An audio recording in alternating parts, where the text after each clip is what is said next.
pela UNEB, mestre em Educação e Cultura Contemporânea pela Universidade Estácio de Sá, UNESA, especialista em Psicopedagogia pela Universidade Cândido Mendes, UCAM, especialista em Gestão Estratégica de Recursos Humanos pela UNESA e licenciado em Pedagogia pela UNESA.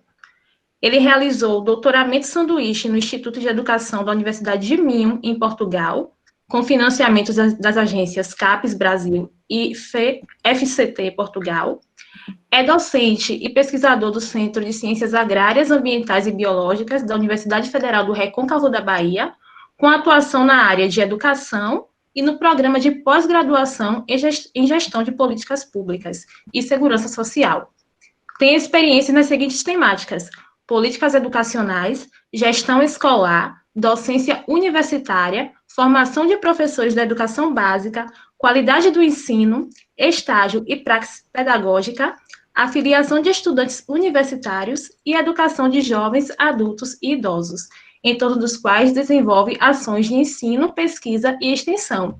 E o professor Neilton também tutor do PET UFRB e Recôncavo em Conexões. Então, agradeço mais uma vez ao professor Neilton e já passo a palavra para que ele possa iniciar a sua palestra.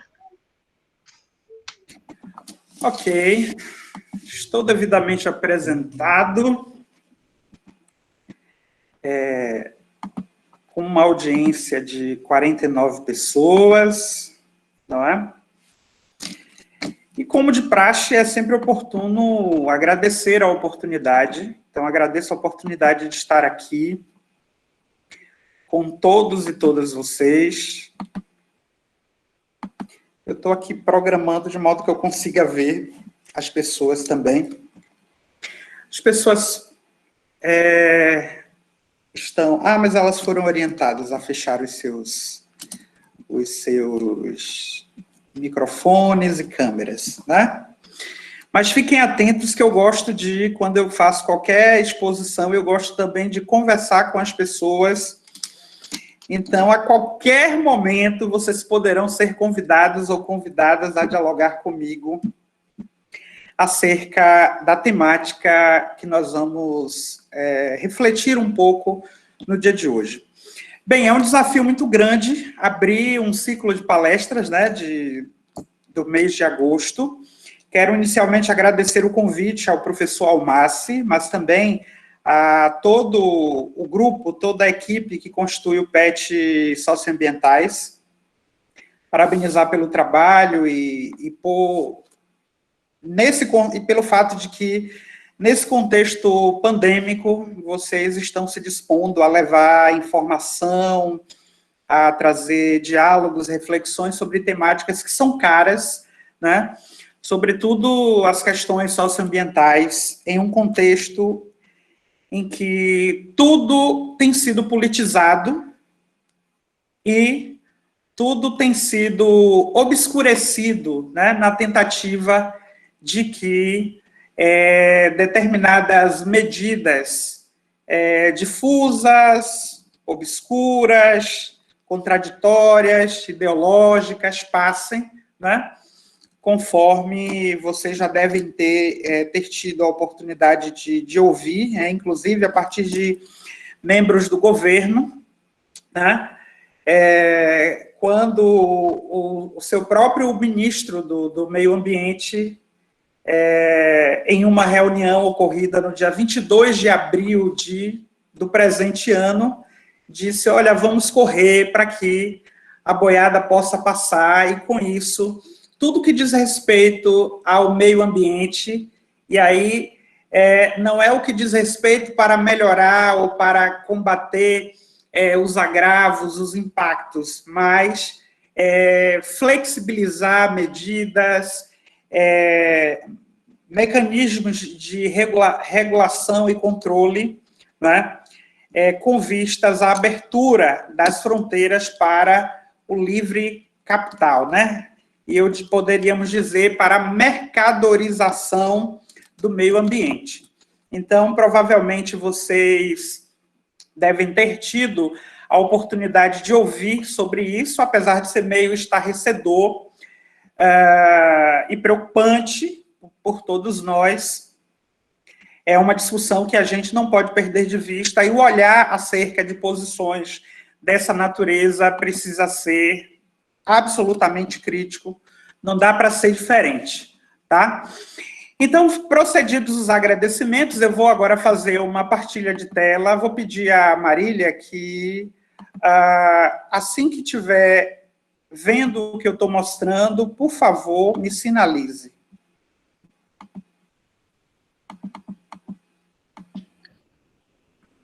Está na tela, professor.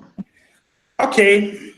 Pois bem, essa é a nossa temática de hoje. Então, eu me propus a refletir um pouco convosco sobre a temática educação e sustentabilidade socioambiental como direitos e como práticas do cuidado. Né? Bem, vou iniciar tentando traduzir um pouco o que o próprio título já diz, né? Então, aqui, onde eu estou passando o cursor, isso aqui é a logomarca do PET, do qual eu faço parte, sou na condição de tutor, né, e sou professor da UFRB, conforme já fora apresentado por Marília e mencionado também pelo professor Almassi. Aqui é a logomarca, essa logomarca está linda, quero parabenizar a todos e todas do grupo Socioambientais. Bem, vamos começar falando de educação, né? Educação é uma prática social sem fronteiras e, enquanto prática social, ela reverbera na prática, no dia a dia, nas relações, nos espaços de vivência. E espera-se que nesses espaços, a partir do contato com educadores e professores, olha, já comecei a trazer um aspecto que a gente pode problematizar e refletir de modo que possamos assegurar lugar a estas coisas. Todo professor é um educador, mas nem todo educador é um professor. É interessante a gente compreender isso, porque quando falamos de educação, de um modo geral, e de educação socioambiental, de modo mais específicos, precisamos entender que essa perspectiva de educação ou do desenvolvimento de práticas educativas não se dá apenas na escola. Essa é a primeira compreensão. Se, por um lado, professor é aquele que faz uma licenciatura, que se prepara para ensinar, por outro lado, tratar da temática socioambiental não é, sob nenhuma hipótese, uma tarefa só do professor. É uma tarefa de todos e todas nós viventes, tá? Porque, em menor ou em maior intensidade, todos nós somos educadores, ainda que nem todos sejamos professores, tá? Quando eu falo isso, me sinalize com um sim, por favor, aqui no chat, se vocês compreenderam essa diferenciação que eu acabei de fazer. Todo educador, ele é um professor, mas nem todo professor todo professor é um educador, mas nem todo educador é um professor.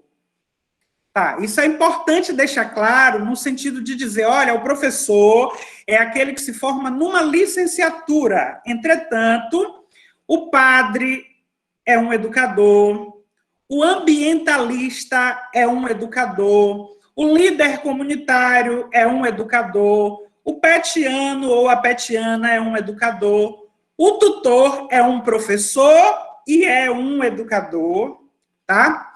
As pessoas da comunidade que trabalham em ONGs, que trabalham em associações, que trabalham em instituições filantrópicas, caritativas, assistenciais, todos eles são educadores, mas não necessariamente professores. Esse é o primeiro passo para a gente compreender que essa educação ela é uma prática social sem fronteiras, porque todo mundo pode pensar e fazer educação. E, de algum modo, todos nós também temos incutido uma compreensão acerca do papel que a educação tem na vida da gente, né? Quando nós falamos de sustentabilidade, alinhando esse termo a uma perspectiva social ou ambiental e neologizando. Neologismo é a junção de palavras, social mais ambiental, socioambiental. Então, quando a gente pensa em práticas, em uma educação voltada para a reflexão, para a problematização, para a defesa daqueles aspectos que são caros, porque eles incidem tanto no social, nas pessoas, na população, na comunidade, nas camadas diversas, né? Porque nós somos uma sociedade estratificada, nós temos a classe A, nós temos a classe B, C, D e E abaixo, né, são aquelas pessoas que estão absolutamente na linha da pobreza, abaixo da linha da pobreza, em situação de miserabilidade. Então, quando nós tratamos da questão socioambiental, nós precisamos também refletir sobre isso, né? Até porque, pensando na degradação ambiental, nós podemos refletir, chegar a uma determinada elucidação de que não necessariamente são as pessoas ou as comunidades, as populações que vivem à margem da pirâmide social, ou seja, na extrema pobreza, que saem em situação de miserabilidade, não são não significa dizer que é esta população a que mais a que é mais responsável pela degradação ambiental. Tá? E aí a gente vai ver em que medida a lógica, o sistema capitalista incide nessa questão, quer seja de aumento da desigualdade social, quer seja na ressonância dessa desigualdade para um processo de exclusão social, tá? Essas são coisas que a gente não pode abrir mão, tá? Então, eu estava falando... Professor, Oi? Permita, se tem uma apresentação, ela não está sendo contada conosco. A sua imagem, é isso mesmo? É isso, Eu vou lá e volto aqui, fique tranquilo. Perfeito, era só para confirmar. Perfeito. Então, é porque eu voltei aqui para poder ver o povo, né?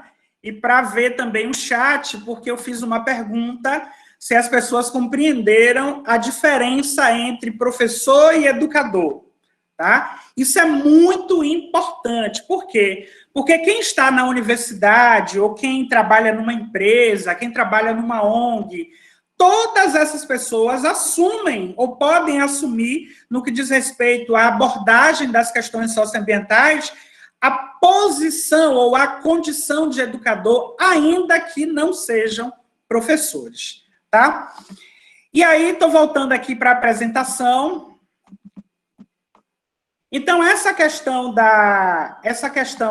da sustentabilidade, ela é algo que a gente busca, porque ela tem a ver com o passado, ela tem a ver com o presente, e ela lança luz para o futuro, no sentido de refletirmos, analisarmos as questões sociais, mas também as questões ambientais, que impactam a qualidade de vida das pessoas e também no bem-estar delas, né? No bem-estar social, ainda que o Estado, né, tenha deixado de ser um Estado de bem-estar social, né? Sobretudo a partir da década de 90, quando o Estado ele passou a ser mínimo para o seu povo. É aquela discussão que a gente já ouviu lá na área de história, na educação básica, no ensino superior também se estuda muito mais nas áreas de humanidades e no campo das políticas públicas, quando a gente discute o conceito de Estado mínimo. Então, o Estado ele deixa de ser efetivamente de bem-estar social quando ele, a partir de vários condicionantes e do processo de reformas pelo qual o país passou na década de 90, então ele passa a ser mínimo, e mínimo para o povo, podemos ler assim mesmo, mínimo para o povo e máximo para o capital, né? E um outro aspecto que a gente pode entender é que tanto a educação como o meio ambiente são direitos a que todos e todas nós fazemos jus. Entretanto, quer seja na educação, que envolve relações sociais, sistemas de trocas, ensinar, processo de ensino e também de aprendizagem, nós vamos entender que, seja na abordagem da temática ambiental, seja na abordagem de práticas educativas, a questão do cuidado é fundamental, porque a gente só cuida daquilo que a gente quer bem.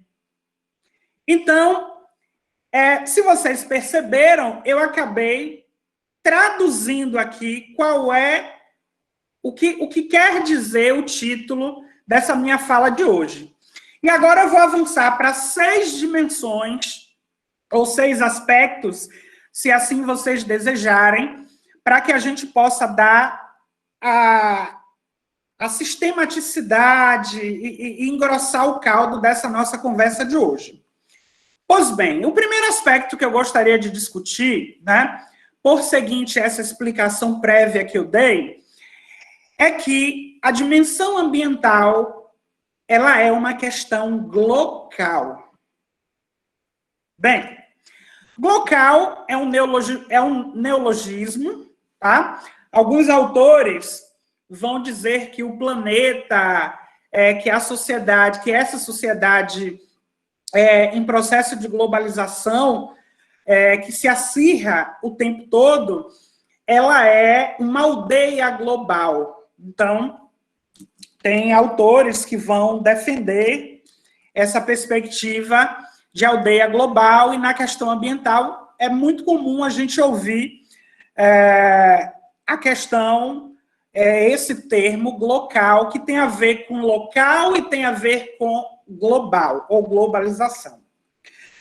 O que a gente discute, o que a gente reflete, ou que seria importante refletirmos quando a gente fala da dimensão ambiental como questão glocal?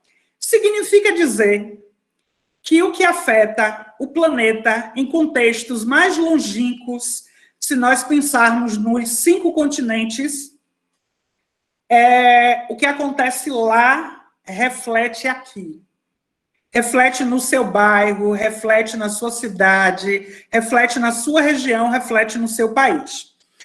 Ora, quando a gente fala de degradação ambiental, de desastre ambiental, de conflitos ambientais, quando a gente fala de devastação, seja da fauna, seja da flora,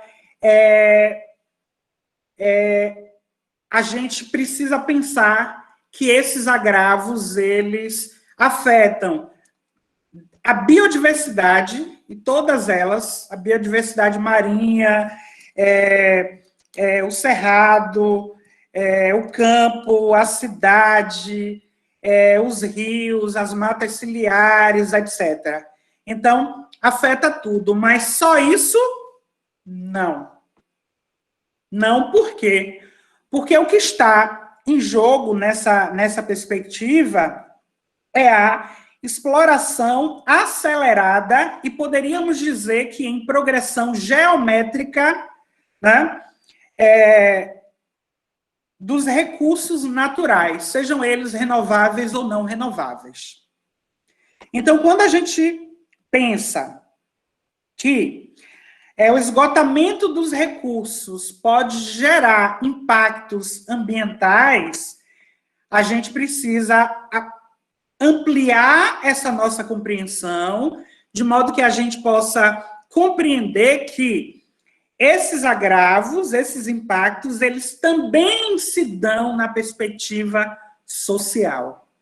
Isso é algo que a gente não pode abrir mão, tendo em vista que considerar processos degradatórios apenas aqueles que incidem sobre os recursos naturais ou sobre a natureza, de um modo geral,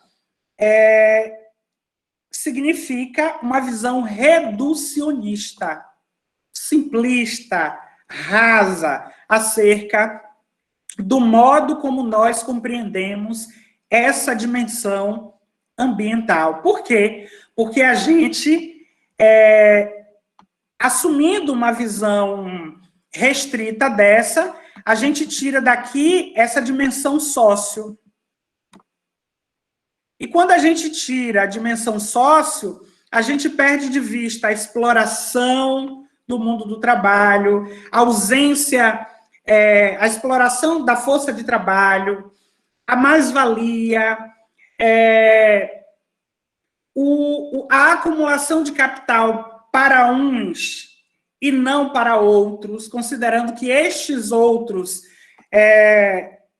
vistos muitas vezes como minorias, que não são tão minorias assim, eles são cerceados de direitos, né? Porque o meio ambiente e a educação são direitos, conforme eu mencionei há pouco, tá? Então, como é que essa degradação se manifesta? A partir de poluição sonora, da poluição dos oceanos, rios envenenados, queimadas de florestas, a fumaça, que também afeta a saúde das pessoas, a saúde coletiva, a fome, o desemprego, olha a questão social aí, a fome, o desemprego, a miséria, o aquecimento global, o efeito estufa, a falta de moradia, a poluição dos automóveis, o consumo, o envenenamento do ar, né? A contaminação do solo por biocidas, a superprodução de lixo, o aparecimento de novas doenças, a extinção de certas espécies da fauna e da flora, entre outras tensões. Então, quando a gente fala desse termo, assumindo essa perspectiva socioambiental, isso se torna uma categoria e uma temática muito ampla, sobre a qual a gente precisa se debruçar, de modo a compreendermos a complexidade que incide nessa categoria. Bem, em grande medida, quando nós estudamos sobre esses processos degradatórios, nós temos que essa degradação, ela decorre das ações humanas inconscientes, depredatórias, né? Do uso, eu não poderia dizer irracional, porque nós somos sujeitos racionais, logo pensamos, mas eu diria um uso inconsequente dos recursos naturais. Por outro lado, pensando a questão empresarial, as organizações empresariais, a depender do seu porte, porque a escalada depredatória e degradatória também tem a ver com o nível da empresa. Então, se a empresa ela é uma MEI, se ela é uma microempresa, se ela é uma pequena empresa, se ela é uma empresa de médio porte, de grande porte, uma multinacional, a gente vai pensando que esse processo degradatório ele vai sofrendo uma escalada. De tal modo que, quanto menor a empresa, se essa é uma empresa que agride ao meio ambiente, ela agride até certo ponto. E conforme vai aumentando o tamanho, né, ou vai se caracterizando essa empresa em determinado porte, né, pequena, média, grande, porte e multinacional, então essa degradação ela vai aumentando. Consequentemente, as relações dessas empresas com o Estado, elas também passam por determinadas configurações que incidem em processos jurídicos ou em legislações que regulam e controlam, não é? Mas num contexto em que o próprio ministro do Meio Ambiente chama a atenção para que vamos aproveitar o contexto da pandemia para ir passando a boiada, de modo que reformas infralegais elas possam ir sendo feitas para quê? Para abrir a fronteira, ou as fronteiras, favorecendo o quê? O livre comércio, a exploração mais acelerada ainda dos recursos naturais e sem a perspectiva de punição para aqueles que agridem o meio ambiente, desde poluindo os rios, né? Ou com metais pesados, ou com os resíduos das suas produções, até a partir de queimadas, conforme a gente já tem acompanhado ao longo de algum tempo o aumento, né, do índice das queimadas que tem afetado a Amazônia, sobretudo, né? Então, não podemos perder de vista que as ações humanas, mas também a atuação das empresas, considerando o porte que cada uma tem, tem, de algum modo, se constitui nessa justificativa para os processos de degradação ambiental que temos vistos. Pois bem, em razão desses aspectos pontuados e das ações humanas e empresariais que precisam passar por um processo educativo e de conscientização acerca do modo como se produz, mas também do modo como se explora os recursos naturais, é que vários movimentos aconteceram já de algum tempo, várias conferências, sobretudo da década de 70 para cá, né? Década de 70 do século XX para cá, para o século XXI, que alguns pactos globais também foram se estabelecendo e algumas agendas de compromisso também fossem sendo firmadas no sentido de convocar os países, mas sem perder de vista as pessoas, você, eu, o nosso coletivo, né? A nossa rede de sociabilidade, de convivência diária, para que a gente tenha atenção, para que a gente tenha um olhar atento acerca dos prejuízos que essa degradação tem trazido para o mundo como um todo, e para a gente de modo mais específico. Quando a gente pensa, por exemplo, nas enchentes, quando a gente pensa no clima, na alteração climática mesmo, quando a gente pensa os desastres naturais, quando a gente pensa que esse processo degradatório tem feito com que a natureza esteja pedindo socorro e já de algum tempo, tá? Eu queria ler um sim, estou voltando aqui para a tela de todos, e eu queria que vocês me dissessem um sim, se vocês compreenderam essa explicação desse primeiro eixo que eu acabei de trazer para apresentar para vocês. Estou atento ao chat. Quem compreendeu,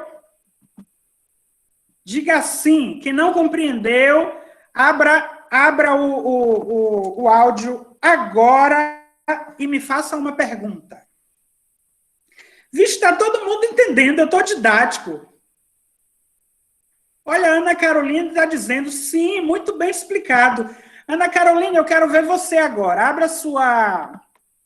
Abra sua câmera, por favor.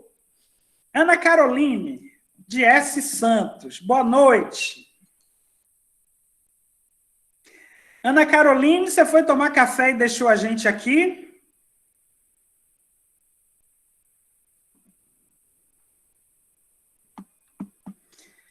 Gente, cadê a Ana Caroline, gente? Deixou a gente aqui e foi tomar um cafezinho. É por isso que eu não deixo meus alunos fecharem câmera. Quando eu digo assim para os meus alunos, olha, se for para fechar a câmera e a gente não se vê, eu gravo um vídeo e mando para vocês. Obrigado, Patrícia, você é uma querida. Então, eu vou para o segundo ponto agora, tá? Tá ok. Segundo ponto, já que o primeiro está compreendido. Bem, não podemos perder de vista, ao considerarmos que a dimensão ambiental precisa ser tratada como uma questão local, precisamos entender, de modo que essa questão socioambiental ela fique mais clara para a gente, que, primeiro, se por um lado não estamos no mesmo barco, por outro lado, o que afeta Chico afeta Francisco. E esse aspecto que afeta a Chico e a Francisco se dá em escala global, e isso tem uma relação com o modo de produção capitalista. E aí, estou voltando para a tela de vocês e vou chamar alguém aleatoriamente. Bia Vilas Boas, achei seu nome fantástico, porque a escrita do seu nome é diferente. Bia, boa noite.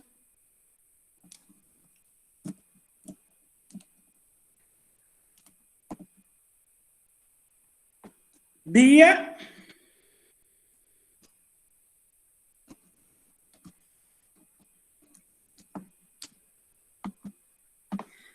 Bia também saiu. Eu estou falando para quem aqui, meu Deus? Ed Santos. Ed, eu quero fazer um teste para saber se eu estou falando com alguém aqui. Rosane, já gostei de você. Boa noite, Rosane. Abra seu microfone que eu quero falar diretamente com você. Boa noite, professor. Cadê você? Deixa eu te ver. Olá. Tudo bem, Rosane? Tudo bem, professor. Rosane, Oi, galera. eu acabei de falar que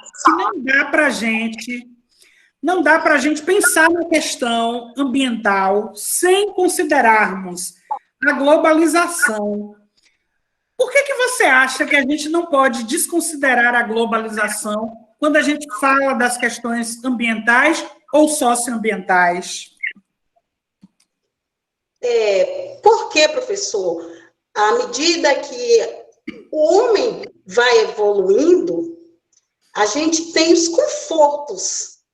E dentro dessa globalização, existe muita coisa que dá conforto para o ser humano, mas também que estraga o ambiente.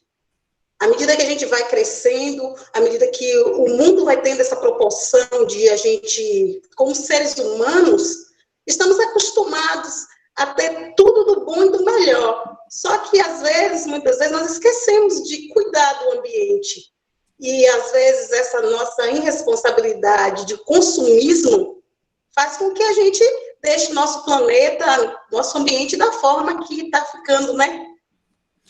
E aí, como é que a gente vai pensar nas gerações vindouras? Como é que as próximas gerações vão fazer uso desse ambiente, não, Rosana?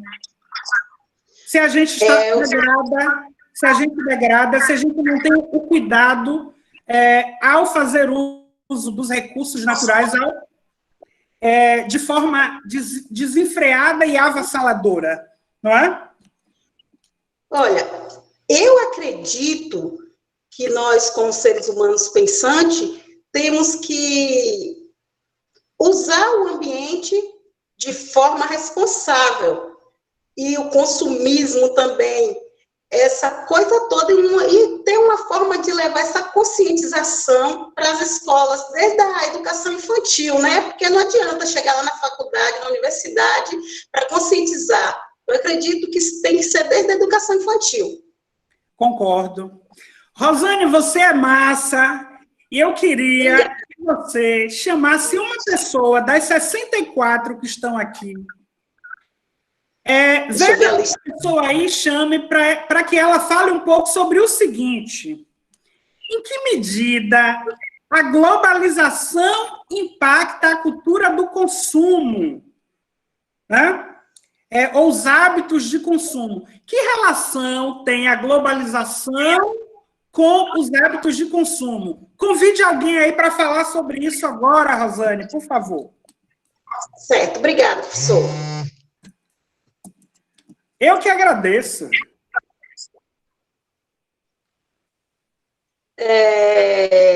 Vou chamar a Jéssica. Jéssica, cadê você, Jéssica? Rosane, incluí você na conversa. Boa noite.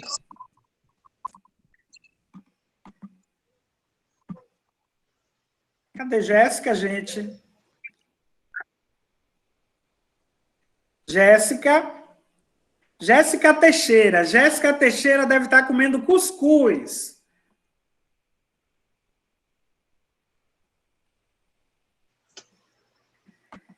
Bem, como Jéssica deve estar tomando café, eu vou chamar o William Santana. William Santana, querido, cadê você?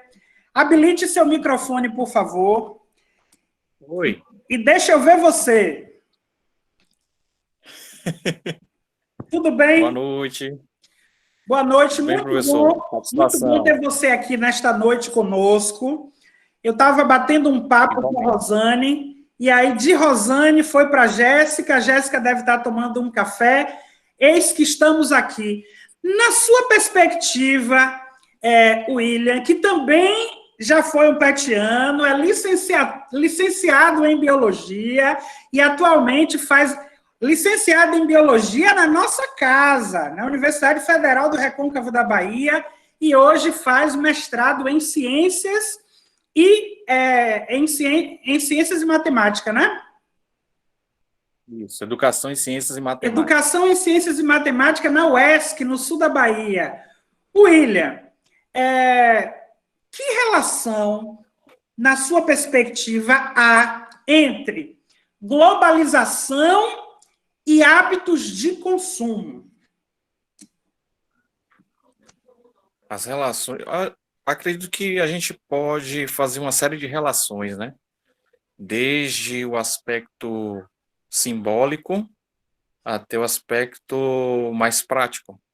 Quando eu falo do aspecto simbólico, me refiro, por exemplo, muitas empresas fazem as capinhas de celulares, ou então até outras marcas fazem parecido com o iPhone. Justamente não para que tenha um produto parecido com o iPhone, mesmo que não seja o iPhone. Então, muitas vezes, o iPhone, assim como outros tantos produtos que vêm de fora, vêm de outras empresas, são resultantes dessa conexão já estabelecida e já consolidada que é fornecida pela globalização. Então, se nós percebermos a quantidade de empresas internacionais que atuam no nosso país, que vendem no nosso país, a quantidade de produtos que são colocados no mercado, desde celulares, eletrônicos e uma série de outros. Então, a gente vê que vamos dizer assim, esse empurramento, né, de novos produtos acaba fazendo com que as pessoas muitas vezes acabem pensando que precisam de um produto no qual muitas vezes é além do que elas realmente necessitam, comparado Ok. a outras necessidades que elas têm. Então, acredito que Então, esse é um dos aspectos que podem ser considerados nessa relação. entre E a Vitória Alencar globalização, também já destacou aqui que na alimentação isso acontece. Se nós sim. formos para os shoppings, né, se nós observarmos os shoppings, mesmo durante a pandemia, quando abriram os shoppings, a gente viu uma grande movimentação de pessoas. será que todas essas pessoas realmente precisavam ir ao shopping? Sim. Aí fica essa pergunta. E Ok. aí fica essa provocação. Eu acho que você trouxe um aspecto, William, muito interessante, que para além de fazer essa relação entre globalização e hábitos de consumo, pensando nessa perspectiva de transculturação, porque a globalização também faz com que haja uma importação de cultura, né? Então, você aqui, você também pode beber da cultura de um outro país, né? Isso também tem a ver com consumo. Mas, na sua fala, eu também pude compreender que há um outro aspecto, sobretudo quando a gente fala de produtos, de serviços que são feitos em um determinado país e enviados para um outro. Então, eu consigo enxergar aí também uma relação de trabalho, e muitas vezes uma relação de trabalho explorada. Olhe para as 64 pessoas aí, William, e convide alguém para que possa falar um pouco dessa relação. O que eles acham? Por que as empresas, por exemplo, fabricam um determinado produto em um país e manda para outro? Certo. Olhando rápido, parece que é mais caro, né? Pode ser mais caro, né? Sim, Então, e um outro aspecto se eu não me engano, o custo para produzir o iPhone é muito, muito menor do que o preço de um iPhone. Eu estou pois batendo é. na tecla no iPhone, né? Mas é o que eu consigo lembrar agora aqui. Ok. Mas, assim, existem marcas que a própria marca vale muito mais do que o produto ou serviço que ela oferece. Por exemplo, a, a Coca-Cola, a marca Coca-Cola vale muito mais do que o líquido da Coca-Cola. A Sim. marca do iPhone vale muito mais do que o celular, o preço o preço necessário para produzir o celular iPhone ou um produto iPhone. Então, muitas vezes Sim. é essa cultura da marca. Já E escolheu a pessoa aí? para a sua pergunta, ah, Luana Andrade. Luana, boa noite. Deixa eu procurar a Luana aqui.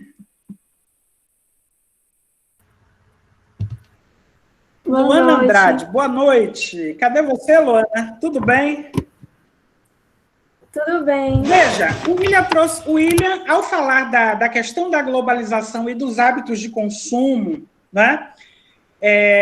Hábitos de consumo importados, eventualmente, mas aí também tem uma questão de trabalho. Então, eu queria que você pensasse sobre essa questão da globalização, com hábitos de consumo, mas, sobretudo, nas relações de trabalho. Você acha que pode ocorrer algum tipo de exploração com relação às pessoas que fabricam um tênis, uma roupa, eletroeletrônicos, alguma coisa em um determinado país para depois mandar para outro? Você já ouviu falar alguma coisa sobre isso? Que ideia lhe vem à cabeça quando a gente provoca essa relação entre consumo por uns que estão lá do outro lado do mundo e a lógica de produção adotada por algumas empresas em outros lugares, mas pensando a relação com o trabalhador? Eu acho que sim, hoje em dia ainda existe, porque, como vocês vêm falando, as empresas querem ser conhecidas mundialmente, querem lucrar, querem exportar e querem que sua marca seja comprada e seja valorizada. Então, para isso, elas podem, sim, acredito, que não sei se ainda é uma denominação de exploração, mas como prezam a qualidade, prezam a produção em larga escala, a geração de lucro, os trabalhadores têm esse peso em cima do seu trabalho para que a marca da empresa seja valorizada. Então, de certa forma, cai sobre o trabalhador, sim. Olha, existem vários estudos que evidenciam que esse processo de globalização, ele é marcado pela põe-se abaixo as barreiras políticas, econômicas, ambientais, tecnológicas, éticas, muitas vezes, para favorecer o livre comércio. Ou seja, é possível que você possa ir a uma determinada loja, comprar um determinado produto, desde uma roupa até um eletroeletrônico, e aí você, quando olha para o produto, você pode encontrar nele umas 3 ou 4 marcas. Você já teve a curiosidade de ver isso? Comprar, por exemplo, uma camisa que uma manga foi feita na Polônia, a outra foi feita na Índia e a outra coisa foi feita na China. Você já ouviu falar sobre isso? Sim.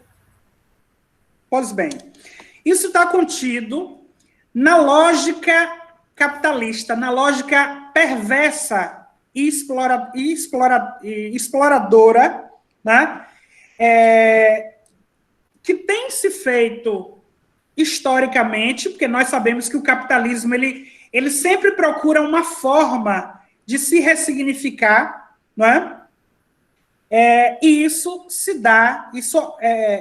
efetiva na perspectiva do trabalhador que vende a sua força de trabalho por uma subsistência medíocre e quase morta. Vamos pensar, por exemplo, existem alguns países,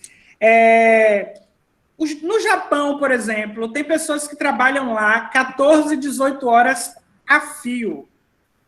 Na Índia, a mesma coisa. Né?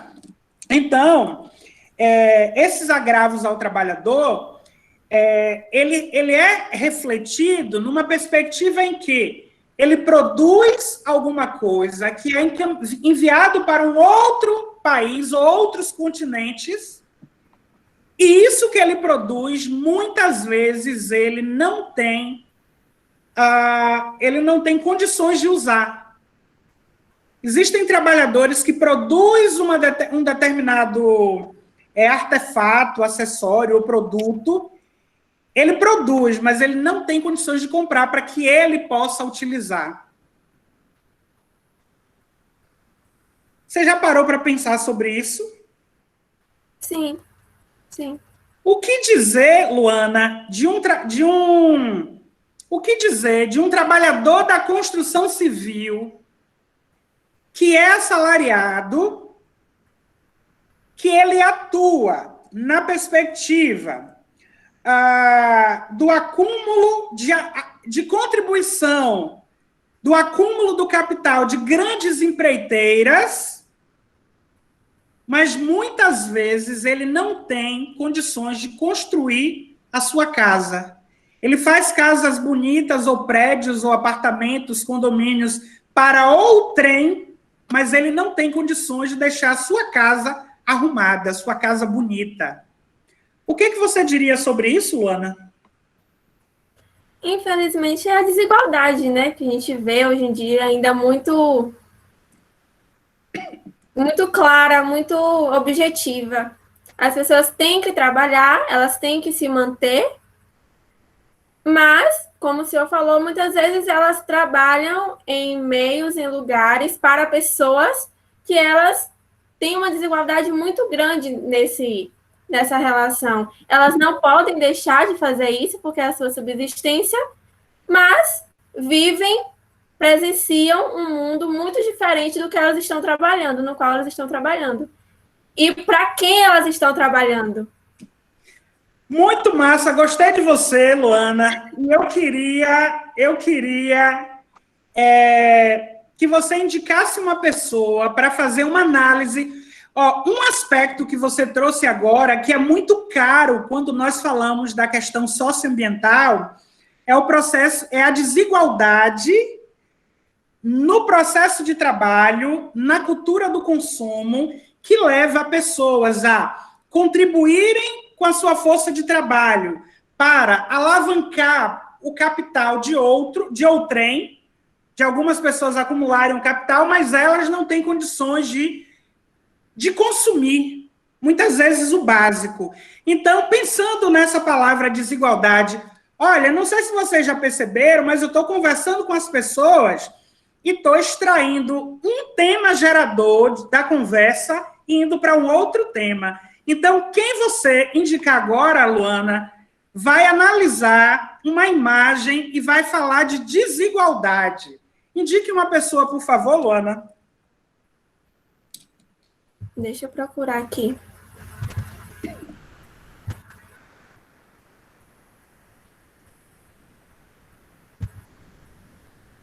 Matheus Brasil. Matheus, não corre ninguém. Boa noite. Boa noite, professor. Cadê Matheus? Deixa eu chegar até você aqui, meu querido. Matheus Brasil. Cadê Matheus? Matheus Brasil. Boa noite. Boa noite. Cadê você, Matheus? Eu gosto de ver as pessoas. Pode parar que tá feio. A câmera agora não tem como ligar, não.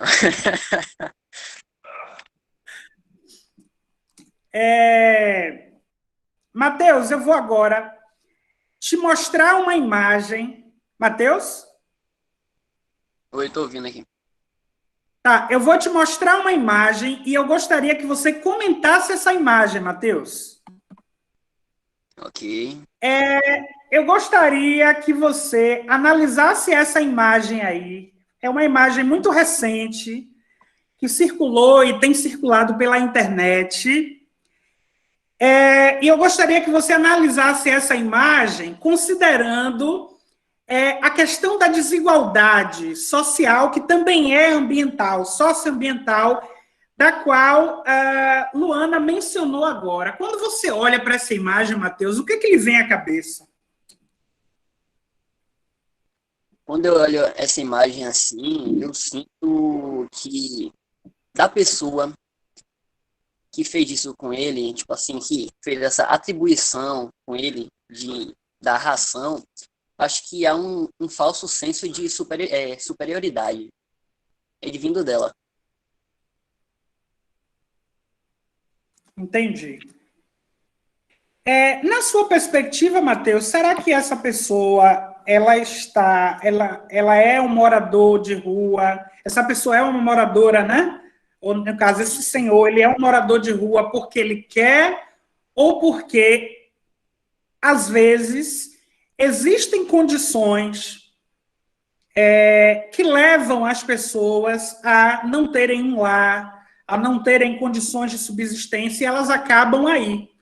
O que você acha? Você concorda com isso? Discorda? O que você acha sobre isso, Matheus? Creio assim, né, que a forma como meio que vivenciamos nos dias atuais aqui, até mesmo comigo, né, a falta de oportunidade, capacitação, empregos, saneamento, assim, tudo isso contribui, uma coisa puxa a outra para que situações como essa dele venham se agravar, acontecer, pessoas que eles caem, eles, assim, sem emprego, sem educação, e eles não têm meio que um auxílio de governo ou de algo assim, algo direto para ajudar mesmo, para que ele possa conseguir se reerguer.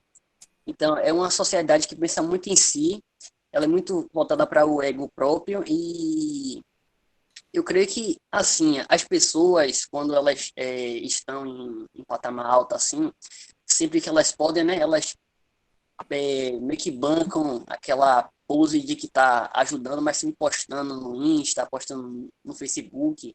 Não é uma sociedade que trabalha em prol da sociedade. É todo mundo por si, Deus por todos. É um governo que visa mais dinheiro, dá educação, tipo assim, dá condição, mas eles não estão se preocupando se isso chega para todos. Não é algo igualitário, não é algo... não há equidade com relação a isso, como é que eu posso dizer? Não há equidade para todos com relação à oportunidade, Oportunidade para todos, né? Matheus, você... Oi? Tá cortando aí, tá ouvindo aí? Tá, eu ouvi. Bem, você agora tirou onda, viu, Matheus? Agora eu estou voltando aqui para a minha apresentação, porque eu não sei se vocês perceberam, mas vocês estão conectadinhos comigo. O processo de globalização, ele revela também múltiplas crises plurais. Isso também perpassa pelo esgotamento ou pela aceleração desse esgotamento, né, dos recursos naturais, renováveis e não renováveis, mas ele também tem a ver com o modo de produção capitalista, com hábitos de consumo insustentáveis e, na perspectiva dos países em desenvolvimento ou de países periféricos, tá? Eu sugiro que vocês procurem uma explicação, não vai dar para a gente entrar agora para decifrar esses enigmas conceituais acerca do que se trata um país central ou um país desenvolvido, um país em desenvolvimento e um país periférico, tá? É interessante para a gente compreender de modo mais aprofundado essas questões de globalização e como isso impacta os países, sobretudo os países mais pobres, né? É interessante a gente ter clareza sobre esses conceitos. Ora, um país desenvolvido, ele tem um poderio econômico maior. Um país em desenvolvimento, ele vem de um processo de crescimento econômico, mas também de abertura de possibilidades junto a outras nações que muitas vezes estabelecem condicionalidades, por exemplo, empréstimo de concessão de financiamento para dar conta de crises, etc. Tá?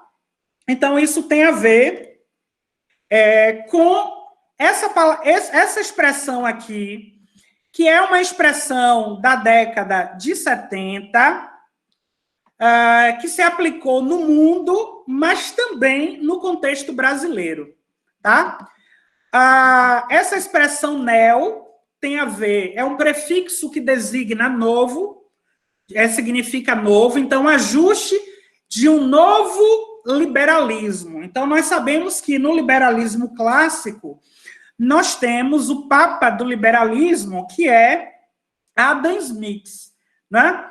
Então, inclusive, ele tem um livro muito interessante, não interessante do ponto de vista daquilo que a gente pode aprender muito, mas interessante no sentido de forjar em nós uma capacidade de leitura crítica, porque ele tem um livro chamado Riqueza das Nações. Ele escreveu lá no século XVIII, é um livro muito antigo, o Riqueza das Nações, e nesse livro ele defende a cultura do individualismo, e essa defesa ela vai ao encontro da ideia de que a pessoa que prospera individualmente, ela contribui para o desenvolvimento da sociedade. Alto lá. Até que ponto isso é possível sob a égide capitalista e numa sociedade estratificada? Ora, apenas 5% da população do mundo detém os meios de produção e, consequentemente, o poderio econômico, o domínio econômico em relação a 95% da população como um todo do mundo. Então, como é mesmo que alguém individualmente vai contribuir para o desenvolvimento da sociedade como um todo? Isso é uma falácia. Sabe por quê? Porque muitas vezes quem detém os meios de produção, elas querem acumular, e muito poucas vezes elas dividem. Inclusive, quando pensamos nessa questão da sustentabilidade, esse conceito que eu vou falar um pouco sobre ele já, que é polissêmico, é um conceito que tem múltiplos tentáculos. Algumas empresas, visando, inclusive, benefícios traduzidos em impostos, assumem a questão da sustentabilidade socioambiental, não é? Mas não necessariamente ela contribui efetivamente para a redução dos impactos ambientais ou socioambientais. Então, a gente precisa fazer uma leitura crítica em relação a isso, tá? Eu vou contar uma historiazinha. Marília, por favor, eu estou no segundo ponto, me fale sobre o meu tempo para poder, porque se me deixar eu vou embora. Me fale sobre o meu tempo aí, minha querida. Oi, professor. Eu gostaria até que o professor Almar se confirmasse, mas eu acho que o senhor tem 10 minutos. 10 minutos? É isso, professor? É isso. Vixe, 10, 15 minutos.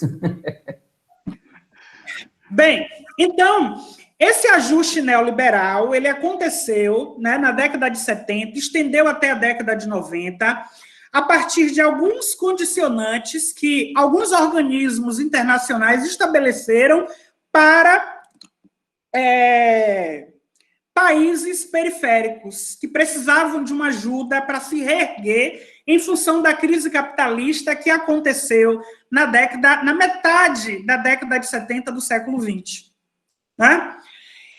Bem, nesse mesmo momento estava acontecendo o que ficou batizado como reestruturação produtiva, ou seja, o mundo estava vivendo uma mudança de gestão e organização produtiva. Estávamos saindo de um modelo taylorista-fordista, avançando, década de 80, para a era de Toyota, ou seja, a concepção de produção do taylorismo-fordismo, que era em massa, tá? Vão pensando nisso, nessa lógica da produção, mas pensem também nos impactos ambientais que isso causa. Então, passamos à acumulação flexível, também chamada de toyotismo. Isso perdurou a década de 80 inteira. Chegando na década de 90, nós passamos à chamada sociedade do conhecimento, e alguns batizaram também de era da informação. Ou seja, a perspectiva de trabalho mudou. Se, por um lado, a produção em massa se efetivava no modelo taylorista-fordista, na acumulação flexível, produzia-se a partir de demandas, na década de 90, na sociedade do conhecimento, na era da informação, o que ficou evidente é que a globalização abria espaço com a microeletrônica, com a informática, com a inserção, com o avanço científico, mas também tecnológico, e isso, por um lado, impactava na produção, as máquinas movidas muitas vezes por robôs, fazia com que, e até hoje faz, com que os recursos naturais sejam explorados, degradados, né, devastados, muitas vezes, por conta de que maquinários potentes e tecnologizados passava, ou passaria, e até hoje passa, a explorar esses recursos. E aí o que é que ocorre? Por um lado, amplia-se e acirra-se a degradação ambiental. Por outro lado, ocorre o que nós chamamos de fenômeno das massas, ou seja, o desemprego ele aumenta em razão disso, porque com a adesão de maquinários potentes para explorar os recursos naturais, então você tem aí várias máquinas que funcionam por computador, por robôs, por controle remoto, e isso faz com que milhares de pessoas sejam fiquem em situação de desemprego. Então, isso passa a caracterizar o fenômeno das massas. Em termos das matrizes do desenvolvimento sustentável, esse não é um conceito unívoco, não existe um conceito só sobre isso. Então, você pode ter lógicas de desenvolvimento sustentável de perspectiva ambiental, pura e simplesmente, pautada numa visão da eficiência e, portanto, reducionista, associando tecnologia à redução de impactos ambientais.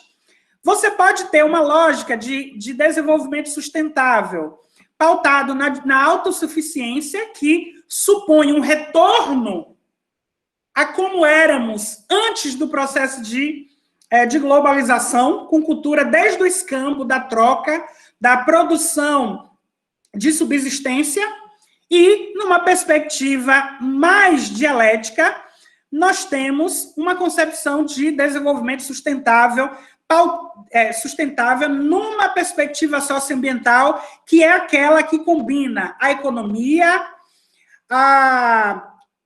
o uso racional dos recursos naturais, mas sem perder de vista a dimensão cultural, a dimensão ética, a dimensão econômica, e entre outras. A dimensão tecnológica, entre outras. Quando a gente fala dessa geração do direito e o lugar das educações, precisamos pensar, conceber de um lado, assimilar por outro e destrinchar que não existe uma única educação. Logo no início da minha fala, eu tratei da educação como processo social, como prática social. E política também, porque na condição de cidadãos que nós somos, nós precisamos tomar posição.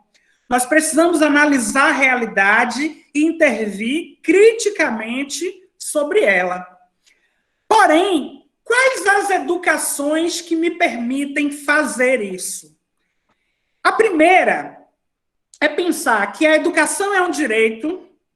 Se a gente for para pactos internacionais, né, desde a Declaração Universal dos Direitos do Homem, passando pela Conferência de Estocolmo, em 72, que trabalhou bastante a questão da educação ambiental, passando pela Conferência de Tbilisi, na Geórgia, em 1977, que se discutiu uma perspectiva de meio ambiente apoiado na complexidade, porque viabiliza não apenas o meio físico, mas o social, o cultural, o tecnológico, entre outros. E o meio ambiente também é um direito. Então, quando nós discutimos a questão da geração dos direitos, nós vamos enquadrar os direitos a que todos os cidadãos têm, né? Em 1979, um jurista chamado Karel Vazak, ele cunhou essas expressões chamadas geração de direitos. E aí ele estabeleceu os direitos de primeira geração, que são os direitos políticos, direito ao voto, os direitos civis e de exercício cidadão. Os direitos de segunda geração. Nesses direitos de segunda geração estão os direitos sociais, os direitos econômicos e culturais também.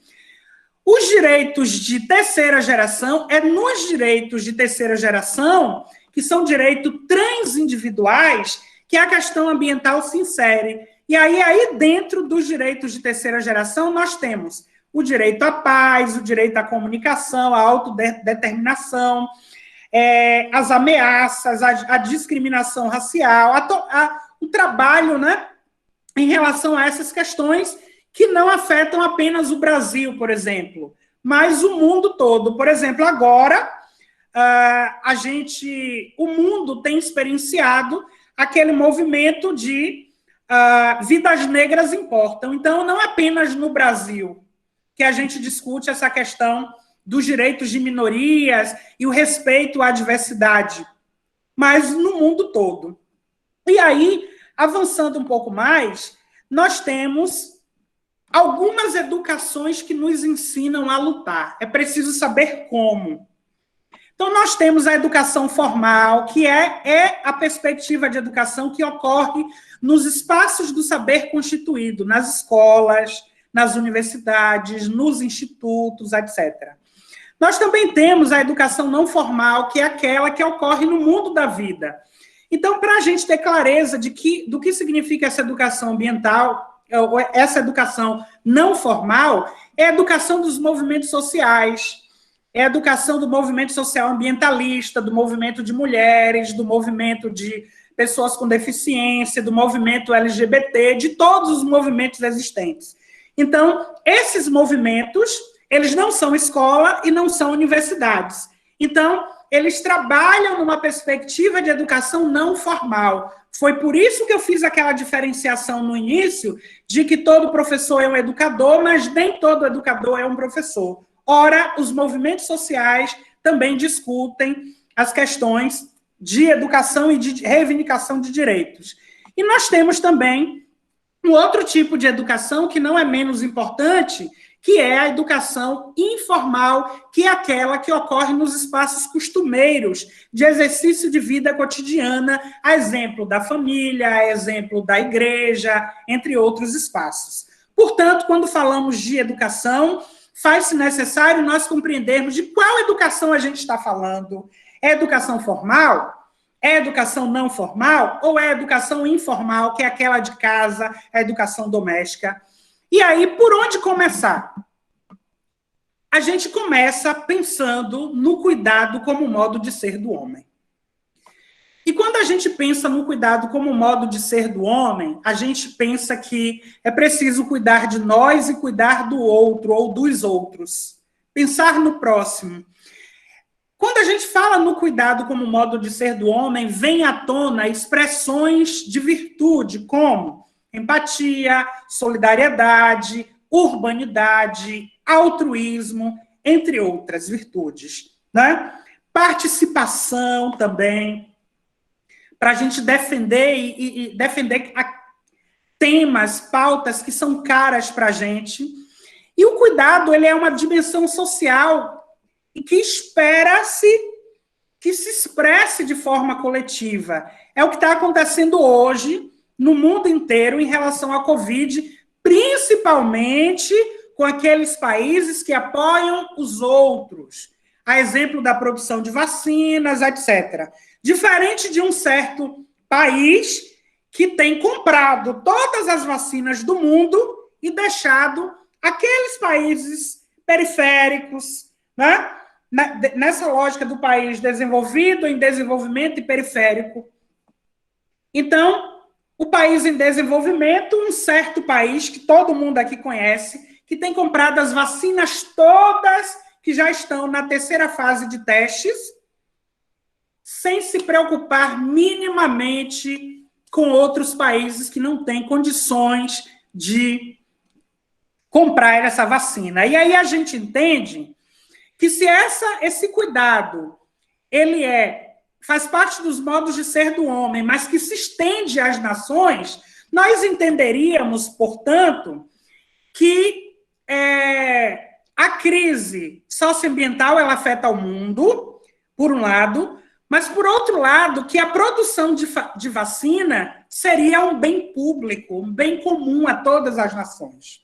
Tá? Nesse sentido, sob essa lógica do cuidado, é preciso pensar em cuidar do meio ambiente natural, social, artificial e cultural, pensando, inclusive, na preservação do patrimônio e nesse uso comedido, né, das instituições e pensando nessa racionalização e no uso sustentável desses recursos. E aí, para finalizar, eu chego a um aspecto que não é menos importante, muito pelo contrário, ainda existem muitos desafios pela frente, porque a escola ainda é frágil para pensar as questões socioambientais. A formação na educação básica inteira na educação técnico-profissional e no ensino superior ainda é frágil quando a gente pensa nas questões socioambientais. Por quê? Porque em 1999 foi instituída uma lei, a Lei 9.795. Essa lei, ela instituiu a Política Nacional de Educação Ambiental. Está posto nessa lei que a questão ambiental, ela não pode, ou pelo menos não deveria, ser tratada de forma disciplinarizada. Ou seja, a questão ambiental ou a educação ambiental não poderia e não deveria ser tratada como uma disciplina ou de forma sazonal ou ainda de forma estanque e reducionista. A educação socioambiental deveria ser tratada de forma transversal. Que nome é esse, professor Neilton, quando o senhor fala dessa questão da transversalidade? Significa dizer que esse tema, essa categoria ou essas categorias, elas não fazem parte de disciplina alguma. Elas não são da língua portuguesa, elas não são só de ciências, nem da história, nem da geografia, nem da matemática, nem da química, nem da física, nem dos idiomas como um todo. A perspectiva ambiental e socioambiental precisa ser trabalhada numa perspectiva transversal, porque afeta o humano aqui no local até o globo. Então, é preciso pensar numa educação ambiental situada numa perspectiva libertadora, transformadora. E, para isso, quem é que deve se envolver? Todo mundo que está aqui nesta noite. Mas também a criança, o adolescente, o jovem, o adulto, o idoso. Quais instituições? A escola, as ONGs, os lares de crianças, os lares de idosos, as empresas, as igrejas, todos os lugares. Por quê? Porque é uma temática transversal e que merece ser tratada nos espaços de sociabilidade. Então, promover ações educativas que visem a participação, a conscientização e os processos colaborativos e redes solidárias precisa se dar não apenas na escola ou na universidade. E, para isso, os currículos precisam superar a visão simplista e reducionista, assumindo um caráter transversal. O que é que muitas universidades, o que é que muitos institutos, o que é que muitas escolas fazem? Cria-se unidades temáticas ou disciplinas para garantir que a temática seja tratada, embora não devesse ser assim. Por outro lado, a questão ambiental, ela também não deveria ser tratada apenas nos cursos de geografia, ou de biologia, ou engenharia sanitária e ambiental. Não. Se é transversal, tem que ser tratado nos cursos de ciências humanas, exatas, ciências exatas da terra, ciências da saúde, entre outras. Então, é preciso que haja uma mobilização das escolas, das famílias, da comunidade, para que possamos pensar em ações educativas que não se esgotem, que não se restringam ao dia 6 de junho de cada ano. Vocês entendem de que data eu estou falando? Quem entende de que data eu estou falando, diga aí no chat que eu vou ver já já. Então, essa temática ela não pode se restringir ao dia 6 de junho. Essa temática ela não pode se restringir a uma mera semana. E superar a visão reducionista dessa questão ambiental, ou do modo como a questão ambiental tem sido tratada, é avançar na perspectiva da sociedade, da comunidade, dos direitos, da acessibilidade e das gerações do direito, para que todos e todas no mundo, cidadãos planetários, possam ter uma educação de qualidade que leve a consciência acerca dos usos em relação aos recursos naturais, né? E que nós avancemos também numa perspectiva social, sociológica, antropológica, filosófica e política, sobretudo, né? Com uma sustentação na ética. O que a gente pode fazer nos nossos espaços? Trabalharmos com ensino com pesquisa, estudos do meio, rodas de diálogo, pedagogia de projeto ou de projetos, para que a gente possa pensar desde o lixo que as pessoas desvairadamente jogam num terreno baldio, até os animais nas ruas, até a incidência de moradores de rua, até o fenômeno da violência aumentando, porque muitas vezes o fenômeno da violência aumenta porque a desigualdade social e a exclusão também aumentam. E aí, para finalizar, de fato, eu queria dizer a todos e todas para não, sob nenhuma hipótese, desistirmos das crianças. Precisamos investir nas crianças.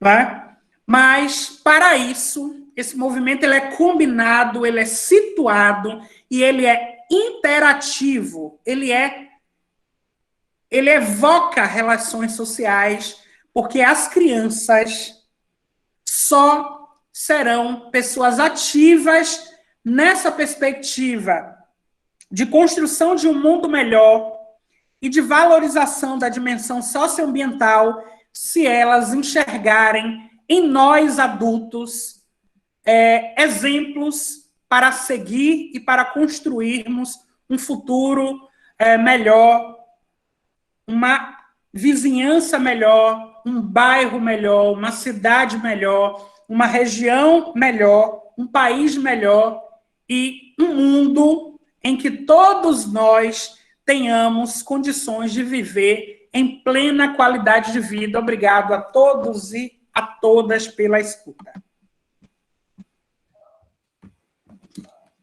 Nós que agradecemos, professor Neilton, pela palestra muito rica assim, de conhecimentos.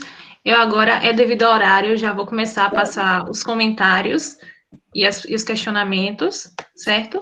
Ok, eu corri porque eu estava pensando que eu estava em casa, como de fato estou. Martiele, ela fez um comentário, ela só falou que, como diz minha avó, em casa de ferreiro, o espeto é de pau. José Roberto Félix Silva, ele fez um comentário também. Ele disse que, no meu ponto de vista, quem forneceu comida de cachorro para essa pessoa, mesmo sendo morador de rua, comparou essa pessoa a um animal irracional. Mas quem forneceu foi mais irracional do que esse ser humano. Pessoas assim é desumano, não sabe viver em sociedade. Aqui, mais para baixo, Lid fez uma pergunta. Ela pergunta como promover sustentabilidade socioambiental numa sociedade capitalista que aliena o povo. Já posso ir falando? Pode responder essa, eu passo. Qual foi a pessoa? Lid. Oi, Lid. De fato, essa sua pergunta ela é bastante provocadora e ela nos leva a pensar que só será possível a gente defender e conquistar essa dimensão, a dimensão da sustentabilidade socioambiental em movimento contracorrente. O que quer dizer isso? Quer dizer que, primeiro, a gente não pode dormir no ponto. A gente precisa discutir sempre que a questão ambiental não pode ser restringida à exploração de recursos naturais. A gente precisa avançar ao nível do modo de produção capitalista, criticando esse modo. Precisamos pensar no fenômeno da globalização, porque ele também impacta. Precisamos criticar o fato de que as empresas de grande porte e multinacionais são as que mais degradam. E muitas vezes a população ela é afetada pelo fato de que, vou dar um exemplo de pessoas que vivem em casas de palafita. Então, imagine uma pessoa que vive em casas de palafita e perto desse povoado existe uma indústria que joga os seus resíduos nos rios, no mangue, nas matas ciliares. Então, com pouco tempo depois, isso vai reverberar em uma crise de saúde pública, saúde coletiva, no aparecimento de novas doenças e, consequentemente, no cerceamento das pessoas a direitos que elas possuem, por exemplo, com relação a pavimentação, a saneamento básico, etc. Tá? Então, alguns lucram muito, enquanto outros penam. Enquanto outros estão diretamente afetados, agravados, adoecidos por conta das agressões e da degradação ambiental gerada por muitas dessas empresas, né? A partir do exemplo que eu trouxe agora, né? De pessoas que vivem em casas de palafita, aí pertinho tem ali uma empresa, de repente uma empresa até de outro país, uma filial no Brasil, que está ali degradando o meio ambiente, contaminando o solo, a água, etc. Então, de fato, é muito complexo a gente superar e avançarmos numa perspectiva socioambiental com o capitalismo acumulando e explorando a toda pompa e a toda velocidade, né? De modo que o índice dessa exploração ela se dá em progressão geométrica, enquanto que a capacidade da natureza de se recuperar é progressão geométrica, aritmética, dada a aceleração na exploração desses recursos. Sim. William Santana, ele pede que, se possível, o senhor disponibilize ou recomende algumas referências para auxiliar nas questões abordadas na apresentação e parabeniza pelo evento. E ao senhor também, né? Ao senhor e ao evento. Professor Josenei Pereira, ele diz que há um grande conflito entre desenvolvimento econômico e meio ambiente. Sim. Lígia, ela disse lá embaixo que o nome dela é Lidiane. Ela disse que, inclusive, existe um apagamento no fato da Rússia ter sido o primeiro país a desenvolver e começar a realizar testes em humanos. Uhum. Afinal, Tio Sam não aceita que um país que não seja ele desenvolva algo tão importante. Como o professor Neilton fala sobre os países que compram as vacinas, os Estados Unidos vai ser um desses países. Sabemos que acessibilidade a qualquer medicação, medida profilática ou vacina será primeiro para os países ricos. Nós, em desenvolvimento, mas com 190 milhões de habitantes, seremos secundários aos países ditos desenvolvidos economicamente. E ela diz também que a BNCC não está preparada para lidar com a sustentabilidade. As escolas particulares fazem isso e aquilo, e que precisamos de mudanças. No mais, acho que é isso, e muita gente parabenizando pela palestra. Obrigado a vocês.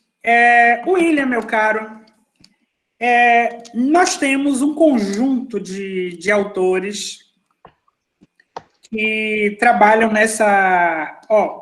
François Chesnais, Pádua, que traz um pouco dessa questão histórica, né?